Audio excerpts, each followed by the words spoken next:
Hello and good afternoon, everyone, and welcome to the latest webinar in the New World Summit AI webinar series brought to you by Inspired Minds. We're delighted that today's webinar is produced in partnership with Cognigy and focuses on AI in action, where we'll be looking at 3 different examples of how AI is effectively being deployed within business to gain advantage. I'm Nish, I'm the founder of Nort, and I'll be your moderator for the next hour. Don't forget to send through your questions to our speakers in the chat facility. And if you are able to share that you're joining in online, please do tweet us and use the hashtag WSAI. That would be wonderful. So our first presentation, I'm delighted to introduce our first speaker, who is Thijs Vanders, who's a technical consulting manager at Cognigy. And he'll be speaking about how conversational AI can improve your customer service experience. Please do send questions through to Thijs so that we can go through them at the end of his presentation. Welcome, Thijs. How are you? Over to you. Oh, just checking we've got your sound coming through.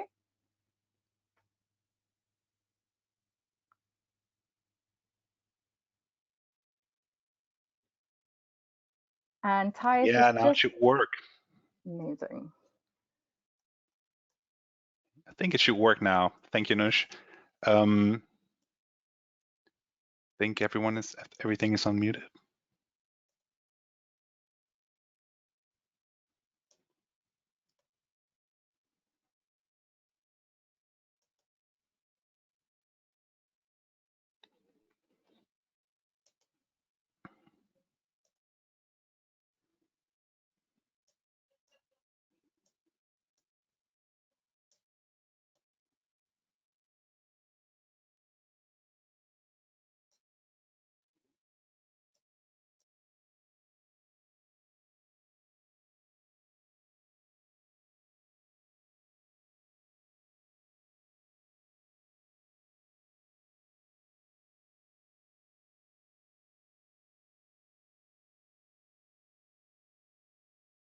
All right, now it should work. Sorry for that. And thank you, Anushka, for introducing me. So my name is Thijs Vanders. I'm a technical consulting manager for Cognigy. We're based in Düsseldorf and San Francisco and in Sydney since recent times.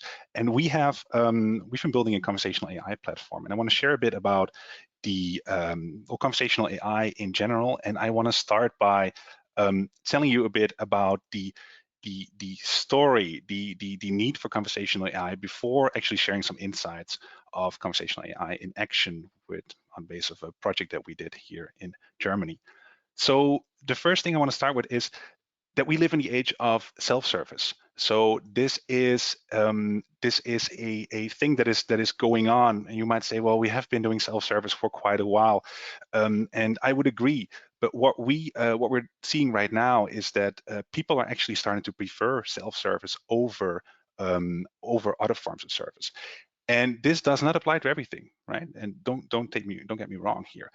There's certain things that we want to interact with a human for, but we've seen, especially in these times with the recent COVID crisis, that there is a need for speed. People want to get things done rather quickly, and people want to use channels for that that have not been available before. Right? So there's one thing that is posing a problem here, and that is what can be referred to as friction. And friction is somewhat of an abstract concept, but at the same time, it's very intuitive and it's everywhere. And it's actually kind of expensive. It's costing, well, it has a huge opportunity cost, as you can see here, right? This is for the US alone, and this is just for e-commerce. So what is friction? Friction is pretty much everything that gets in the way of a smooth customer experience, right? So this is stuff like, you go somewhere and you have a pop-up popping up. It could be that you can go to a self-service portal, but then you forgot your password and you don't know how to log in anymore. It can also be that you call a contact center, customer service, and then you have to explain your problem all over again, right? Because you're not talking to the same person anymore. And this is something that is pretty much everywhere, and this is something that we need to tackle if we want to, boost self-service even further.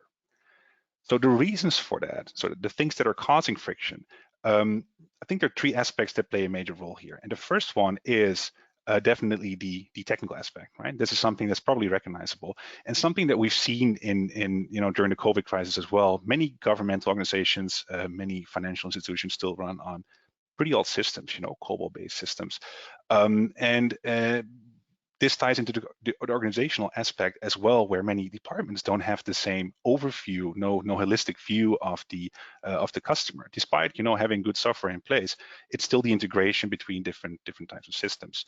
Of course, shifting staff plays a role here as well. Maybe understaffing in the first place, right? When we talk about scale, that we've also definitely seen in the past couple of months.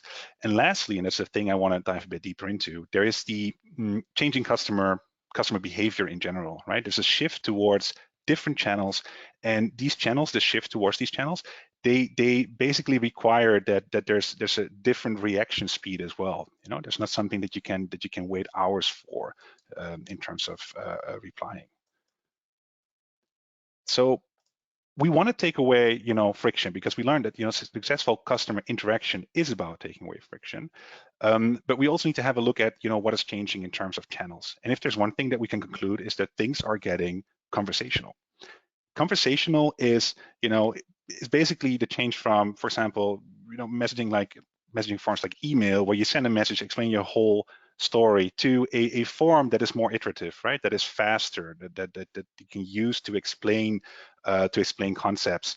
And we see that this is happening. You've probably seen it before, by your app usage. And indeed, 7 out of the 10 downloaded apps are messaging apps, right? If you look at Asia, if you look at China, with WeChat, it's not just a messaging app, it is a dating app. You have a bank account there, and these messaging apps start playing a huge role. The same thing can be said for other conversational channels. If you look at your car, and you're maybe talking to your car already, it might not be great, but it's getting there, it's coming. And the same thing for your household appliances, for your fridge, maybe. You're not going to download an individual app for your fridge. You're either going to communicate through it using some sort of voice device, like maybe a Amazon Alexa or Google Home, or you're going to use a messaging app for communicating with more of your devices. So what adds to that, and what I think is also important, is the rise of RCS and RBM. Right? So for those of you not familiar with this, RCS stands for Rich Communication Services, and RBM stands for Rich Business Messaging. And it basically means that it's the process of taking messaging app functionality, like rich content, videos, images, galleries, attachments, that you have in messaging apps like Facebook, Messenger, and WhatsApp, and you take this and apply it natively to a phone. Like you'd have SMS before, right? Everyone has SMS on their devices, and it's supported by providers, by carriers, and it's being boosted right now by companies like Apple, with Apple Business Chat, but also by companies like Google, with Jive and their form of business messaging, right? And this basically means that even more people will natively have access to these types of interactions, right? These types of channels. And this, of course, does add, or has the potential of adding, additional friction, right? So coming back to friction, it's great, of course, if you get your invoice, your energy bill via WhatsApp, but it's not so great if you cannot directly follow up on that, right? If I get my invoice via WhatsApp, I want to be able to directly ask my contextual question over WhatsApp in the channel, because that's where I received it. I don't want to have to call customer service first, wait in line for 10 minutes and then explain the story all over again, because I have my invoice on my phone in this channel at that moment. And that's something that we, refer to as, well, you basically have cross-channel, and then you could say you have omni-channel, where you have one view across all the channels. This could be referred to, and I know it's a marketing term, but this could be referred to as opti-channel. Basically, having the right channel at the right time. You don't need to be everywhere, but you need to be there at the right time. If I want to order tickets, I might do so while watching a concert on television. So I might, ask my Alexa to reserve some tickets, right? But if I'm fashion shopping, I might also initiate that through my, my voice device. But then I want my voice device to be able to send me a message on my messaging app and actually show me some outfits, right? So it's really about, being at the right channel at the right time, and it's about multimodality. So having said that, I want to have a closer look at conversational AI. Because conversational AI, as we feel, is the enabler for all of this. This is what you kind of need in order to be able to, have the right speed and be at the right channels in order to make all of this work. So conversational AI, set of technologies, it's about automation, it's about self-service automation, but it's also personal, and you can scale it. You can apply this to many channels, and that's why we think this is a great technology. How does it work? It's actually pretty straightforward. You have your channels to the left here in this image, and then you have the artificial intelligence in the middle, in the center. The artificial intelligence is applied machine learning in the sense that we use natural language processing and natural language understanding to try to understand what the user means, right? We want to understand what the user means and then trigger an automation based on that request. And it has its limitations, but at the same time, and we'll have a look at some of the statistics and things that we key takeaways from projects later. At the same time, it is actually pretty effective already. Some of you might say, chatbots, they're not so great, and I would agree. Many implementations are not so great, but there is something to say for a technology like this that is self-learning, that is getting better all the time. And I think it is rather easy to imagine that this will, shape the way we communicate with companies in the coming years cross-channel. So it is, of course, using the existing channels that we've had a look at so far. It's really fast. It's natural language, right? It's intuitive in a way. Everyone speaks the language, but it is also very integrated. It can integrate with your existing system. And what that means is that you can basically create an ecosystem that allows you to come up with the perfect customer journey, if you will, right? It means that someone can order something on a website via WhatsApp. Doesn't really matter, but it also means that apart from the conversational aspects, you can also integrate with intelligent automation tooling that can scan through a document, right? You can maybe photograph a contract or sign it directly in the same channel, and you then of course have the whole buddy principle, the coaching principle. You're staying, you're basically a contact in the contact list of your customers, of your clients, so you can keep them up to date. You can ping them with new with new offers. So there's a huge upsell potential there as well. And what you need for that is, and we'll come to that in a bit, it's probably not one system, it's probably a ecosystem. You need to combine different systems in order for this to work. So you need to most likely, be on most of the channels that you want to serve, right? And this is not just messaging. This can also be, your Avaya, your Genesys, RingCentral. This can be your, your contact center system. And this can be integrated. That's all fine. It also means that you need to have the right information from the right backend system. So this could be, retrieved through a direct integration, but it could also mean that you need to integrate with an API, with an RPA vendor, so that you can, fetch this information.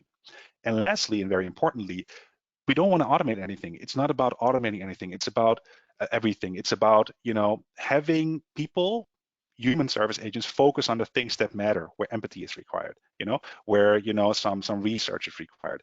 And we don't want to bottom them with the same request all the time. That's the part that we want to automate.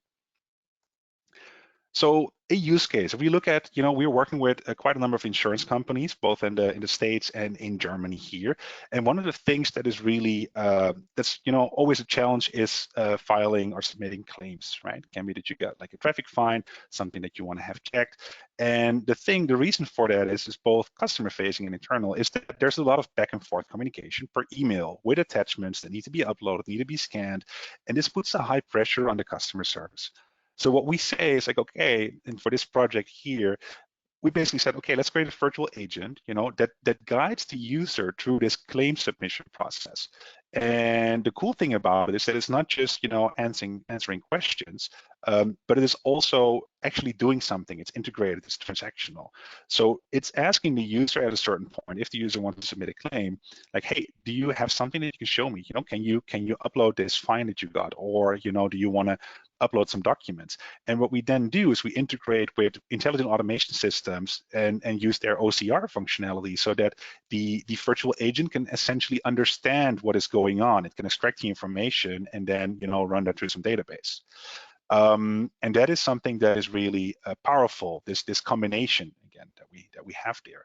At the same time, you can also have your customers ask, well, let's say contextual questions, right? The bot can ask, hey, I need to have your email address. And the user can say, well, why do you need that, right? And because this is a conversation, right, it is interactive. The bot can answer that. And this, of course, leads to, a lot of deflection in a call center as well, even for self-service processes that do not directly involve a contact center or call center in the first place. Of course, and it speaks for itself, I guess, the transaction costs are then significantly lower, and it puts less pressure on the customer service. But it also means that the ownership of these types of projects can shift to the business department, retraining the AI, refining it, which means that this internal process of building and maintaining this technology is also getting way more optimized in a way, right? It's getting more cross-functional in a way, if you will. So what I want to give you are 4 takeaways based on this session that we have today. And I think the first one is that it's really important that you select the right use case. So we would advise you to talk to the vendor that that doesn't want to tackle everything right off the bat, because that's probably not really realistic. You probably need to focus on a number of use cases, a small number that makes sense, that your staff feels comfortable with, that actually makes sense. And this could make sense from an ROI point of view, but it doesn't have to. It could be that you just want to get familiar with this technology. The second thing is the platform selection. As mentioned before, this is probably not functionality that you have in one big platform. This is about an ecosystem. This is about interacting and integrating with the right systems in order to get this additional value. And so we say that this platform in the middle needs to be more of an orchestrator and not a out of the box, it can do everything. You want to be agnostic in terms of NLP, for example, as well, right? You want to maybe go for a vendor that has integrated NLP that can run on premises, like ours, like Cognigy. But you also want to have and leave room, for using other technologies like Google or IBM Watson that also have excellent NLP engines. So you want to be able to integrate that. So you need a platform that is somewhat open and agnostic. So for some projects, some realistic KPIs and things that we got from projects. A realistic deflection rate is probably something around 30%, which may seem a bit low to start with, but this is something that is realistic and that we've seen in multiple projects. And this is actually really powerful. We'll come to that in the next point, because this is showing a tremendous ROI. The intent recognition rate, so how much the bot actually understands, this is as high as 90%, which sounds really cool, but it also means that not everything will be understood, and this requires a lot of training. The project approach that we see below, you can get something going in a number of weeks, and it will work because the channels are already there. We have predefined intents, you can get going real quick. But especially this retraining, and making sure that the bot understands information contextually as well, this requires time. So even for a POC, we would advise you to take into account, that this can take a number of months, especially if you want to integrate backend systems, which is something that we definitely advise. Lastly, I want to share with you that if you're looking at a contact center case where the ROI is probably the greatest, we can do messaging, but contact center is probably something that's putting a lot of pressure on many organizations right now. This is something where you can actually save costs by taking very small steps. If we assume an average handling time of 330 seconds, which I guess is realistic based on the customer feedback that we got, this means that you have quite a lot of savings potential, quite a big savings potential. And just shaving 15 seconds off this average handling time can already save you a lot of money. And perhaps that should be the goal of the first phase. Perhaps this is something that you should start with before going all on and automating 20% of the calls, or even 30%, which we think is realistic. So that's the last thing that I wanted to share with you. Thank you very much. Please do get in touch if you have further questions. Thank you. Hello, thank you so much, Tej, for that. We've had a couple of questions in. Are you okay to answer some questions from our wonderful webinar audience? Absolutely, yeah, sure. Fantastic. So the first question that we've had is, do you find there's a lot of difference in project duration based on different industries that you're tackling and working with? Yeah, it's a good question. I would say yes. If you have, there's the sensitive nature in certain projects, right? We've done HR projects, for example, internal facing, right? So assisting HR personnel where, bots deal with sensitive information like salaries, right? This is something that you also want to get right in terms of security, and that makes the system integration part a lot harder. So, and that's also the point where you probably want to, involve integrators or other big, implementation partners that can, take care of that essentially. So definitely, you can start with an easy to use Facebook Messenger bot, but you can, scale that all the way to internal use cases or, even, the insurance claim process that we talked about before. Yeah, that's really interesting. So what are the types of expertise that are required, and what are some of the typical roles?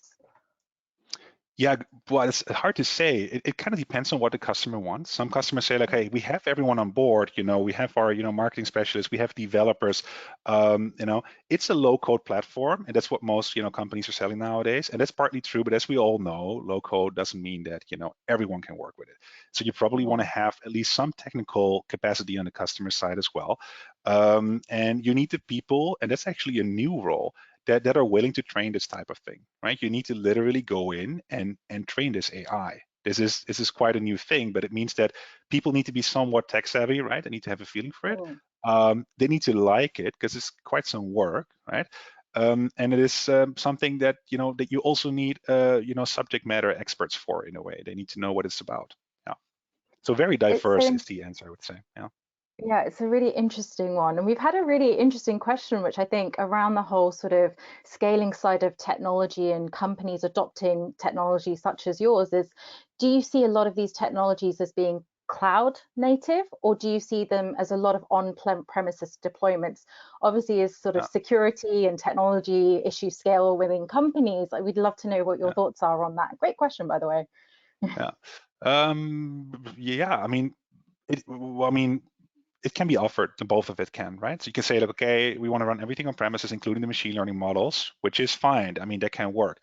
But these platforms do require some setup, right? We're talking about, container orchestration, you need some scaling. So there's definitely something, I mean, in our experience, we see that many customers, especially here in Germany, they need to run on premises with, at least a large part of the stack. So definitely possible.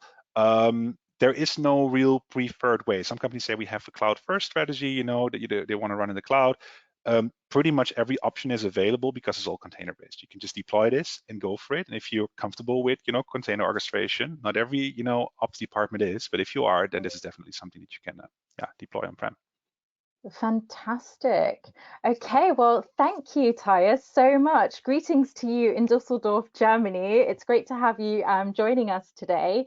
And up next, we have Ayuri, who's the VP and Global Head of Data and Analytics at Accor. He is beaming in from Paris in France to tell us about how Accor uses AI prophecy to optimize its marketing spend, and also how to manage COVID-19 recovery. So, Yuri, over to you. Can you see me? Yes, we are good to go. I'll can you just hear let me? you get your slides set up so that we can have those ready for our audience. Can you see my screen? Yes, absolutely. That looks great. All right. I'm going to hand over. All right, so let me just begin maybe by very quickly introducing myself. My name is Yuri. I'm a global head of data analytics at Accor, where I manage basically the central data science, analytics, data management, and data product and business intelligence teams. Prior to Accor, I actually worked in tech for about 10 years, always in the fields of data. So data science, analytics, data product management, and I worked in basically Criteo, which is a French company specialized in retargeting advertising, present globally, and a leader in the retargeting space. And prior to that, I worked in Yahoo. So with that, let me just, for those that are not familiar with Accor, let me quickly take you through what we do. Accor is one of the world's largest hospitality companies. So it's in the top 5-6 hotel companies in the world, depending on basically how you count. If you take into, if you look at the number of rooms, or if you look at the number of, if you look at the revenues. Accor has around 39 brands, is present in 110 countries, We have about 280,000 employees. So that's prior to COVID. We actually had to lay off, furlough a very large number of these employees, and around 5,000 hotels. So and 4 billion euros in revenues. So outside of North America and China, we're basically the largest hospitality company in the world. So outside of these two regions. So very dominant everywhere except North America and China. So here's a list of our brands. Some of these brands you might know already, such as Ibis and Novotel. And there are some additional ones, such as the ones that we acquired recently in 2016. So you may not know that Raffles, Swissôtel, and Fairmont are actually part of our portfolio. And of course, Accor doesn't just do hotels, but everything around extended hospitality. So basically resorts, extended stays, and even hostels like the Joe and Joe brand in the middle here at the bottom. Now moving on to the project that I want to talk to you about. So maybe saying that it's AI, it's a little overambitious. It's a machine learning tool that we built. What I find really interesting about it is that's actually, and the reason I wanted to present this to you today is it's something that actually came in very handy now in the current situation of managing the COVID crisis. And I'll talk about it a little bit more at the end. So what this tool does, it actually matches our external sources of data with internal sources of data of looking at market demand. And market demand for us basically rooms at different destinations in different cities.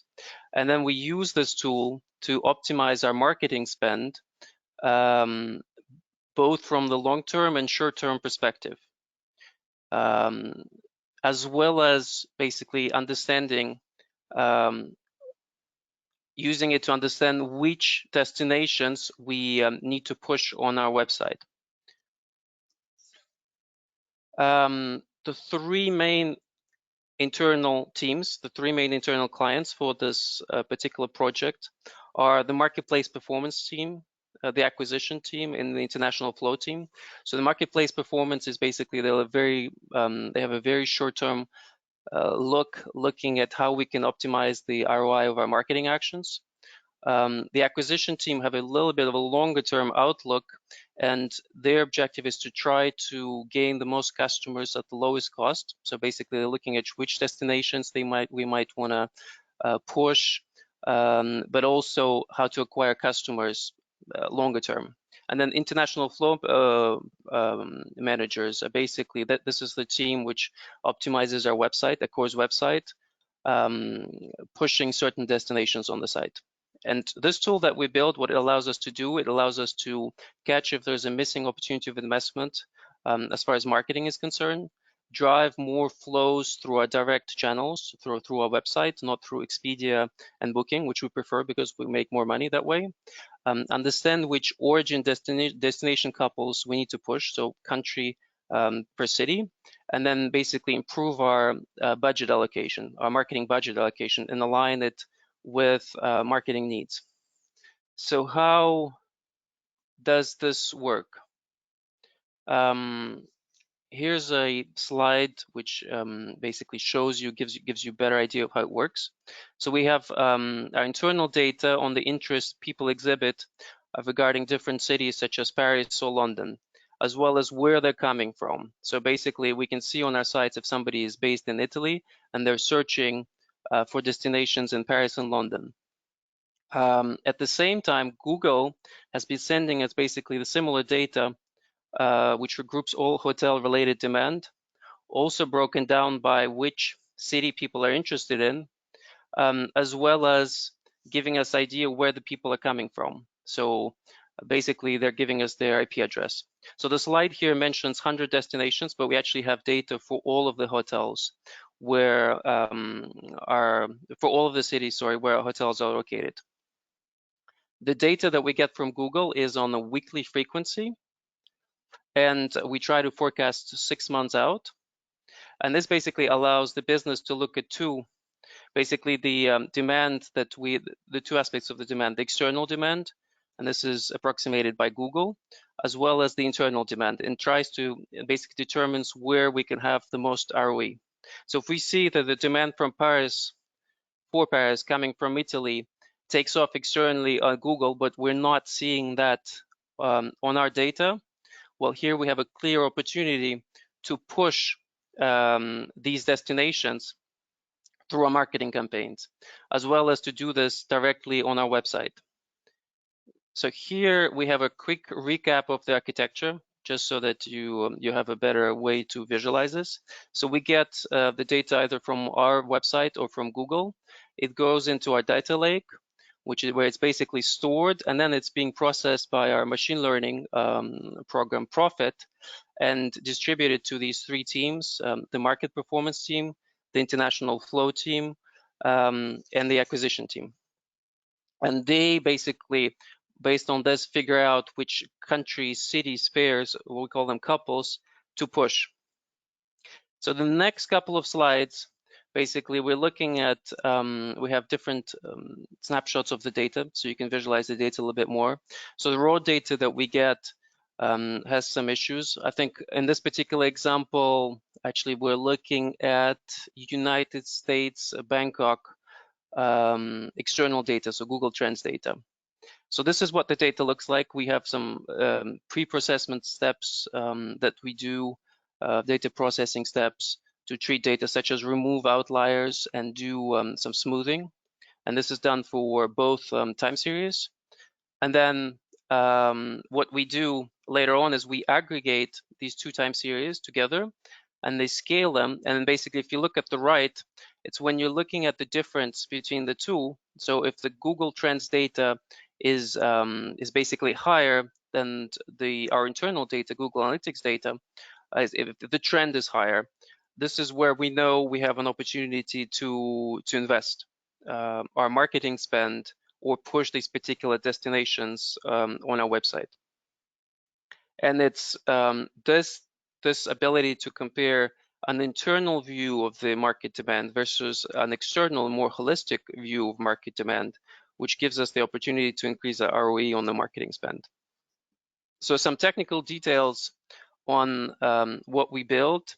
So we've tested quite a few different approaches, forecasting approaches, mostly all based on classical time series approaches. So, for example, we tested dynamic harmonic regression, which is a model where we basically use Fourier terms to model seasonalities while using ARIMA for short modeling of the short-term seasonal patterns. So there's some advantages to models like that because they can handle longer seasonal periods. But a disadvantage with this particular model, it assumes a fixed seasonality. Finally, what we picked is actually a package that's quite available. It's quite widely used, which is called Profit. It's available both in R and Python. It's been developed by Facebook. And it's based on a STAN framework, basically, which is a Bayesian framework. So you're building basically Bayesian statistical models, which calculate log probability density function. And this particular framework offers some really nice additional functionalities, such as change point detection. Because it's Bayesian, you have automatic confidence intervals estimation. And then Facebook made it really easy to add the impacts of holidays, so unusual events, and obviously treat seasonalities. So maybe a quick recap. So basically, it's either a linear or logistic growth curve trend. You have a seasonal component, which is modeled by Fourier Fourier series, and then you can add holidays basically quite easily, automatically to it. The error that we used is MAPE, so mean absolute percentage error. So it has some issues, but they don't necessarily impact us in this particular case. So as you can see, the error rate, actually, our precision is really quite good for, if you look at the slide, the 1 and 3 corresponds to the number of months we forecast out. So the model is not particularly precise at a 6 months interval, but it is actually quite precise at a 1 month and 3 month intervals. Luckily, this is pretty much what we need, so we don't necessarily need to forecast very far out in this particular context. So interestingly, we have not necessarily encountered very many problems putting this in place.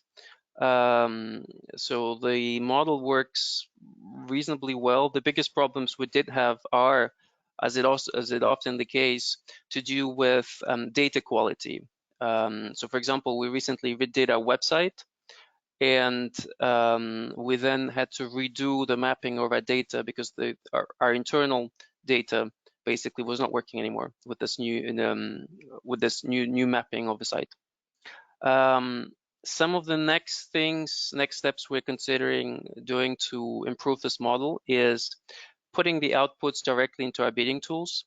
So directly, for now, it's kind of manual. The input of this model is manually used to then optimize the marketing spend. One of our ambitions is to make it direct and plugged in directly into our bidding. And then we are considering also exploring the use of RNNs to do the forecasting, donc recurrent neural nets. There are some advantages in these approaches. So if you have many correlated time series, an RNN is often able to learn complex patterns across these series and improve forecasting accuracy. And also, so we have lots of these couples, we have lots of countries from where the demand is originating from, lots of cities where we're present. And it could be quite intense from the compute perspective to retrain all these models individually. And if you have just one model managing everything, it's basically easier, and you don't need to retrain your model quite as frequently.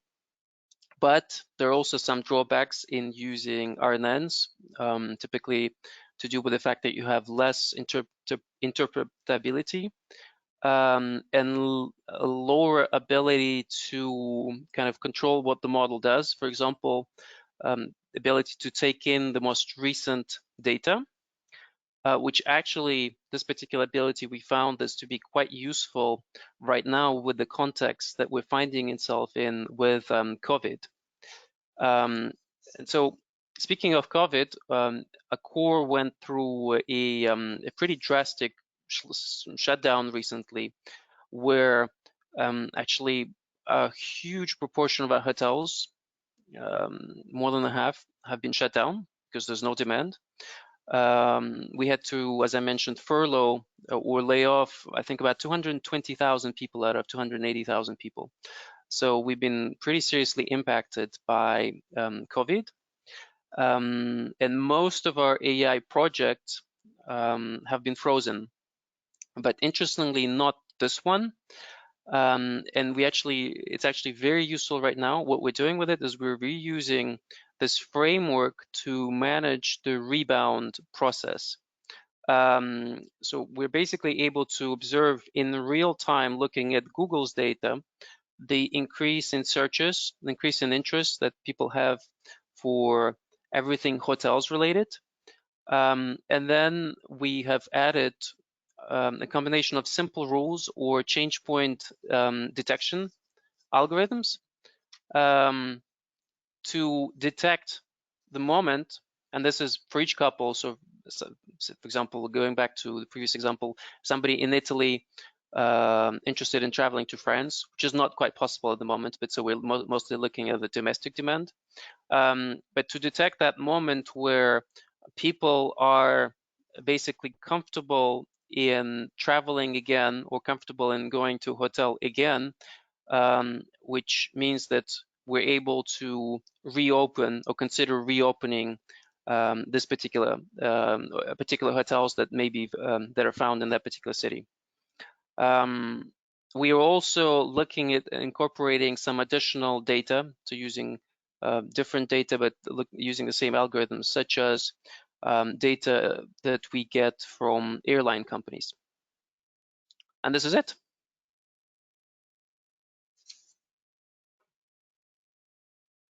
Yuri, thank you so much. It's really fascinating hearing what you're doing on the front line there for the Accor Group.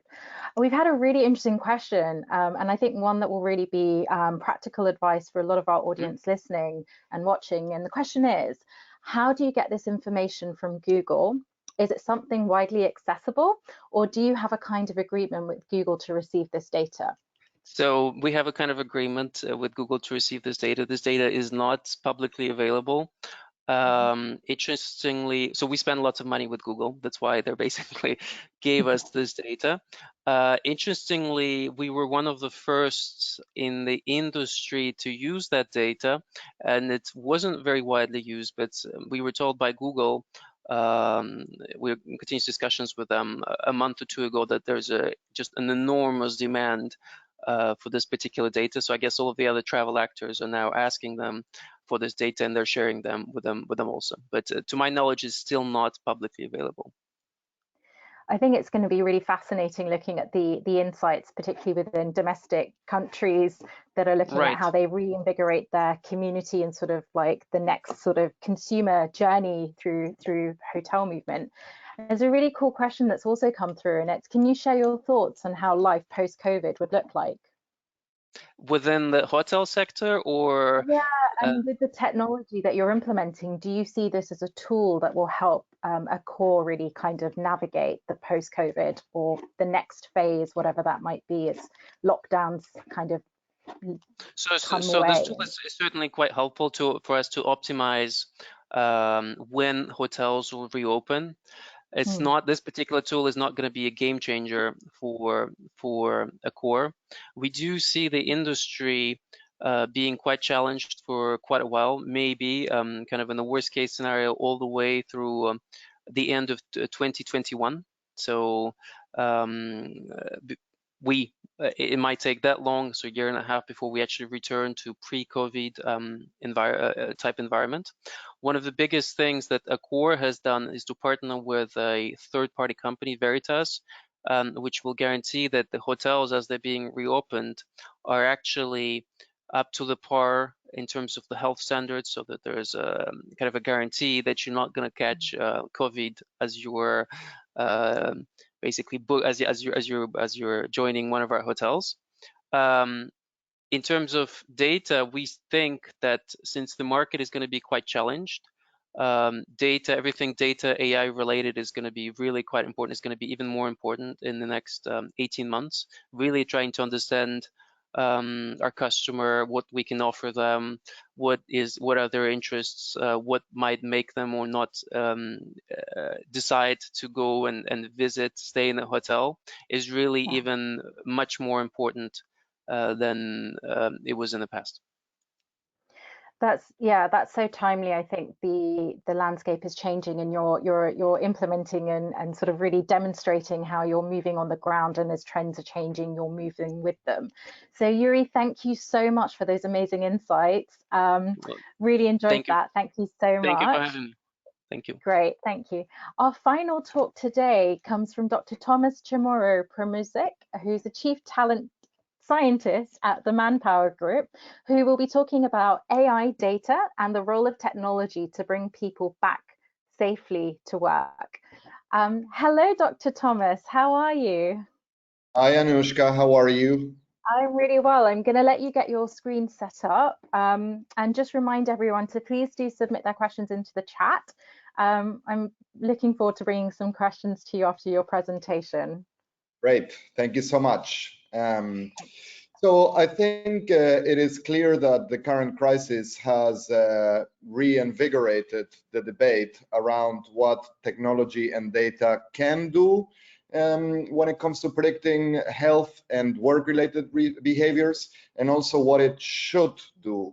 And before the crisis started, we at Manpower Group found many of our clients simultaneously wanting to be more data-driven on the one hand, and then also being somewhat worried, concerned about the snoopish or Big Brother-like effects that a surplus of data could have in an organization. And the typical HR outcomes or work-related outcomes that companies have been wanting to predict and understand with data range from things like employee engagement, turnover, leadership potential, managerial issues, or counterproductive work problems, to more business-related outcomes like productivity and business unit performance, profitability, stock price, market cap, etc. Now we have the health dimension, and before we look at the intersection between health and work, it is safe to say that it has been somewhat disappointing to see that AI hasn't done more to fix this crisis.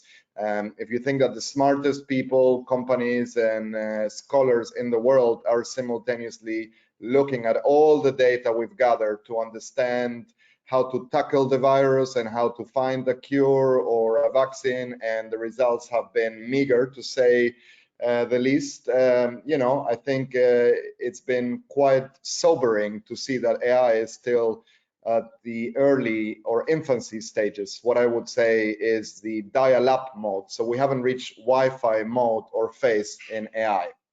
Nonetheless, we also see the interesting debates that have emerged around ethics. In the early wave of the pandemic in the Western world, particularly in Western democracies, we heard people say, or at least the media say, well, it might be that high-tech countries that have good surveillance mechanisms in place, countries like China, Singapore, and Israel, are better at tackling the pandemic, but I wouldn't want to lose my privacy or give out my privacy, even if the potential benefit could be that I'm healthier. And this, I think, is an interesting debate, because on the one hand, that makes sense and speaks to the trust crisis that a lot of countries or people feel vis-a-vis their governments. On the other hand, it's also a naive statement, because we have given away so much data already for marketing purposes, for consumer-related purposes, for finding better wine, better movies, better music, that it's not unthinkable that maybe there is another layer of benefit relating to our health and well-being.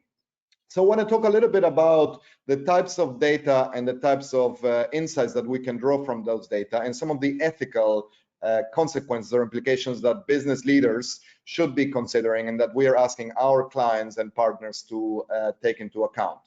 The first is that I think there are two types of personal data that can be extracted.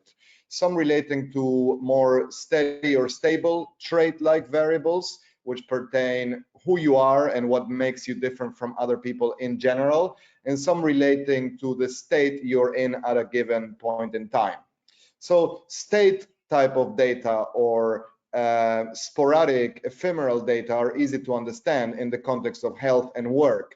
Things like your temperature, your anxiety levels, changes in your behavior, patterns that indicate that something might be wrong with you right now and call for a potential intervention. Then we also have trade data, which are always a little bit more polemical or controversial. This can range from the information that organizations have on your personality, your competencies, assessment data, 360 data from 360-degree surveys, data on your past performance, but now we could also think of adding data that actually comes not from survey or assessment or questionnaire type data that you opted in, but data pertaining your traffic of emails, your behaviors, things that the company has recorded over the past few years, and that again construct or help businesses build a profile of who you are and what you're like in general. That's important because, for example, if I know that in general you have a tendency to be less resilient and more anxiety prone, I can expect differences in your performance in relation to the current context or the current crisis, more so than if you were very stable, steady, or emotionally intelligent. So the combination of trait and state data is really, really promising. Then I think we can make another distinction between internal data and external data. Here, internal data is generally less polemical or less controversial. Organizations are awash with data. Mostly the issue is not a lack of data, but that they lack the human expertise to translate that data into insights. And data without insights are just meaningless. Technology and things like you know, voice and video sensing or motion sensing tech, metadata, email content and context data, even things like the data you produce on Zoom or Microsoft Teams or any video conferencing device. Algorithms are very good at extracting a lot of data, millions of data points, but you need a model that is usually created with the help of human experts. This is where IO psychologists or data scientists come in to translate that data into actionable insights. So the internal side is interesting and relevant, and we will see organizations improve with the help of good expertise, improve their ability to refine that data and translate it into insights. But then there's also the external data. We all have produced so much data in our phones, even over the past 2 weeks. Imagine if algorithms could not just capture, but integrate and stitch together all of your data, the stuff that you read online, the stuff you buy, the stuff you consume in terms of movies, music, all of your conversations on WhatsApp or WeChat, all of your activities on the phone, and actually try to use that data to predict health-related outcomes, such as whether you're at risk of getting the virus or not, or how able you are to deal with that, or whether you are likely to report any symptoms or not. All that could be done, but there is an uncomfortable gap between what could be done and what should be done. The third important layer is the difference between prediction and explanation. I think AI has been correctly described as a prediction machine. It's you know, prediction made at scale and in an automated way, because basically the cost of prediction has decreased and the cost of capturing data has decreased a lot. But prediction alone is not ethical enough.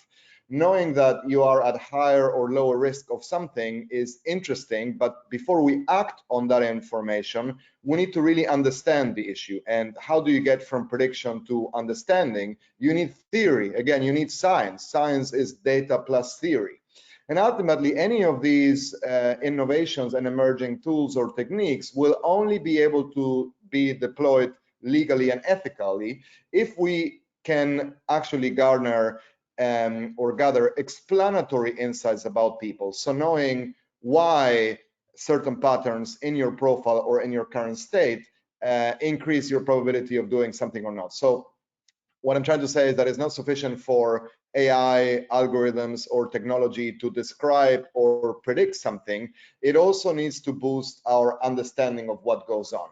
And this takes me to the final point, which is the wider ethical implications. So I think trust is the key currency.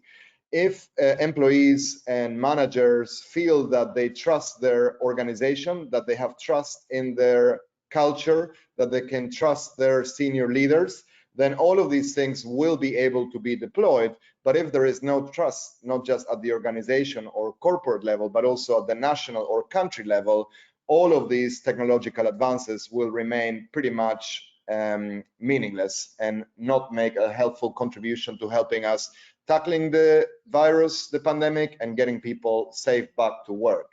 I think you can enhance trust and ensure that there are ethical guidelines in place that work, not just legal, but also ethical guidelines that protect and look after employees and managers by making people opt in, having a transparent and explicit transaction with them where they know what data are being used, and there isn't a Snoop-like or Orwellian scenario where people don't know what's going on with their data and why decisions are being made. So make them understand how things work, help them opt in and make them opt in a transparent way, help them get benefits out of it. Right now, even in Western democracies, we have given away so much data with the prospect of watching more relevant advertisement. That isn't really a big gain, even if it is nice to have better targeting on YouTube, Google, or Facebook. Imagine if the benefits are that you are going to end up being more productive at work in a role that is a better fit for your talents and potential, or that your company is doing something to protect you in this current virus crisis pandemic. And finally, of course, it is important that we keep data safe and preserve the anonymity or confidentiality of data at the individual level. So I do believe if these ethical issues are addressed, and they can be addressed with good leadership, we don't need a new type of leadership to address this and enable these processes. We need competent, ethical, empathetic, and altruistic leaders to be in charge. Then we're going to see huge benefits and advantages of deploying AI algorithms and other technological innovations to keep people safe, keep them productive, and help people understand their true potential. Thank you very much. Thank you, Thomas, so much. I'm going to request you join me on webcam. You should hopefully from our tech team receive a little pop-up. If you can accept that, we've got a few questions from our audience, and thank you very much for your insights there. I think the ethical questions that you sort of pose and sort of the frameworks that we should be thinking about are very integral and timely, particularly right now. We've actually had a question from the audience, and I'm just going to give it a sec to see if I can have you join me for the Q&A. Otherwise, I'm just going to go ahead.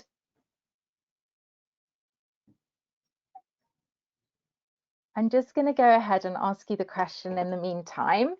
The question we've had is, would it be the case that AI technologies are not sophisticated enough still to help on such complicated matters such as COVID-19 and that crisis? What are the benefits of using AI? Oh, separately, sorry. So I'll let you answer that question first, and we've got another one afterwards. So are the AI technologies sophisticated enough to deal with complicated matters such as COVID-19? Well, mostly they're not, right? Because all we're looking for is a solution, the cure, and that hasn't arrived. And there's no indication that AI has enabled that. So at the same time, I think we're better equipped of finding a cure quickly because we have so much data, and we can, synthesize, decode the genome or genetic information much faster, and also understand and capture new data on human symptoms and behaviors. So I think it's fair to say that progress has happened, but not as fast or as much as we would have wanted. Yeah, I hear that. I think the ethical implications of helping sort of Western democracies implement such applications to help the public maybe opt in, or companies adopt the technology. There's a question I've had that's also been asked, and it is more around the hiring process and the work you're doing at Manpower.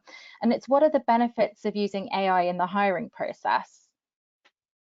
So the main benefit is that humans are not very good at this. Left to their own devices, humans feel very competent at identifying human potential, but their intuition plays a lot of tricks that we're well aware of. So it's impossible for humans to suppress information about a person's race, gender, age, and attractiveness, whereas AI, well-trained, trained to predict real performance outcomes, can be taught to ignore these uncomfortable variables that pertain a person's demographic background and social class, but not their true potential or actual work competence. So I think the main obstacle for using AI in the context of work has been human arrogance. We overrate our intuition and think we know talent when we see it, when in fact we don't. Right now, no human recruiter, no matter how smart they are, will be able to predict somebody's performance without the help of data. But at the same time, AI without human expertise is of limited use, which is why when companies hire executives and CEOs, they use experts who look at data. They don't just use algorithms and forget about human expertise. So both human experts with great data and good AI provide the best combination for understanding and predicting human behavior. Wow. I mean, I'm just thinking about the transformation of the hiring process going into the future now, and that, is a CV on a piece of paper as dynamic now as all of this data that we've worked on various projects across businesses and organizations, and how we as individuals could present ourselves to future employers. Is this where you see the trend moving, using these sort of tools and It is frameworks? moving that way, and although it sounds scary, we need to understand that the good news is that the bar is very low. Right now, people end up in jobs for serendipitous reasons, and they don't really know what their true potential is. They end up in careers that are not very engaging, and most interviews are not very accurate, and there's a lot of bias there. So it wouldn't take long or a lot to improve over the current status quo or state of affairs. It's interesting, we've had an excellent question from Christopher Langer, who's asked, I believe that AI will not give us the option to switch jobs to a different expertise and switch industries. What do you think about that? Again, I think AI is it's like an X-ray machine. It's a magnifying glass that enables you to go somewhere and see things that you were missing out. Data are always zeros and ones. They're meaningless unless you have a model or human expertise to tell you what that means, right? And so I think expertise will be field specific, and we're still going to value people's experience and expertise a lot, but they have to become more data driven. If they're not data driven, their expertise becomes obsolete. Fascinating. Gosh, well, Dr. Thomas, thank you so much for joining us. We seem to have run out of time. So I'd like to thank all of our wonderful speakers and to all of our viewers for their great questions. Our next webinar takes place in a week's time on Thursday, the 14th of May, at the slightly later time of 1 p.m. British Standard Time, and we'll be looking at business use case examples of AI within manufacturing. We very much hope that you can join us free of charge for that one. And don't forget, in the interim, we'd love for you to engage and network with our global community, which you can do on Twitter at World Summit AI, and use our hashtag WSAI20, so WSAI20. And we look forward to seeing you next week and hope that you all stay safe. I'm Nush signing out, and thank you so much for joining us.